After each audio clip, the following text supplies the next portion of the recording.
नेता गौरव गोगोई ने NEET UG परीक्षा पेपर घोटाले पर केंद्र सरकार की आलोचना की। कहा, सरकार अपनी लापरवाही को छुपाने की कोशिश कर रही है।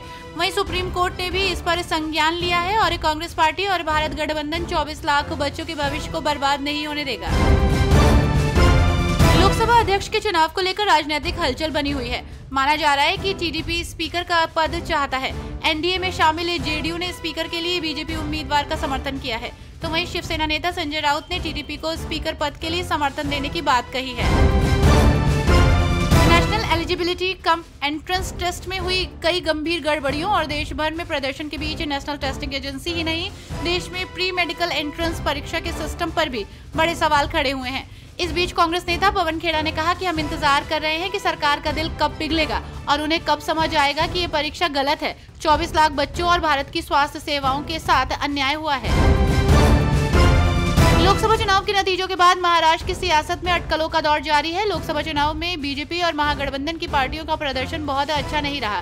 इस बीच एनसीपी शरद पवार गुट के विधायक और शरद पवार के भतीजे रोहित पवार ने बड़ा दावा किया है। रोहित पवार ने कहा कि सिर्फ छगन भुजबल ही नहीं बल्कि अजीत गुट के कई विधायक भी उनका साथ छोड़ने वाले हैं। लोकसभा चुनावों में अप्रत्याशित सफलता हासिल होने के बाद समाजवादी पार्टी के नेताओं का आत्मविश्वास आसमान पर है। यूपी में सपा 37 सीटें आने के पीछे अखिलेश यादव की पीडीए पॉलिटिक्स को अहम मान रही है। समाजवादी पार्टी ने यूपी के जिलों में पीडीए पंचायत लगने का फैसला किया है। आपको बता दें कि लोकसभा चुनाव में सपा ने पीडीएफ फैक्टर इस्तेमाल किया था।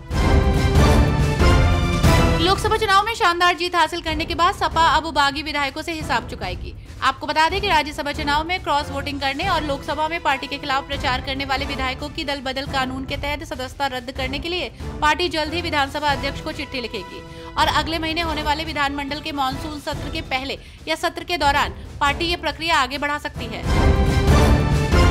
लोकसभा चुनाव में भाजपा को हरियाणा में बुरी तरह मात खानी पड़ी थी। पिछले चुनाव में राज्य की सभी 10 सीटों पर जीत हासिल करने वाली भाजपा को इस बार केवल 5 सीटों पर जीत मिली। उसके मत प्रतिशत में भी लगभग 12% की कमी आई है। भाजपा के लिए सबसे ज्यादा परेशानी का कारण ये है कि उसकी ये पूरी कमी कांग्रेस के खाते में ट्रांसफर हो गई है। मध्य प्रदेश में एक कार्यक्रम के दौरान केंद्रीय राज्य मंत्री सावित्री ठाकुर ने बेटी पढ़ाओ बेटी बचाओ का नारा गलत तरीके से लिख दिया। इस मामले का वीडियो सोशल मीडिया पर आने पर विपक्षी कांग्रेस ने मंत्री की योग्यता पर सवाल उठा दिए। दरअसल धार में ब्रह्मकुंडी स्थित सरकारी स्कूल में स्कूल चलो अभियान के तहत एक कार्यक्रम आयोजित किया गया था। कार्यक्रम में बतौर मुख्य अतिथि धार सीट से लोकसभा सदस्य सावित्री ठाकुर को बुलाया गया। आपको बता दें कि सावित्री को हाल ही में केंद्र सरकार में महिला एवं बाल विकास राज्य मंत्री बनाया गया है। लोकसभा चुनाव 2024 के नतीजों के बाद भारतीय जनता पार्टी में भारी मंथन का दौर चल रहा है। कई राज्यों में पार्टी की हार ने कई बड़े सवाल खड़े किए हैं। इन सब के बीच पश्चिम बंगाल बीजेपी में हलचल देखने को मिल रही है। आपको बता दें कि बीजेपी ने बुधवार को अभिजीत दास उर्फ बॉबी को कारण बताओ नोटिस जारी किया है।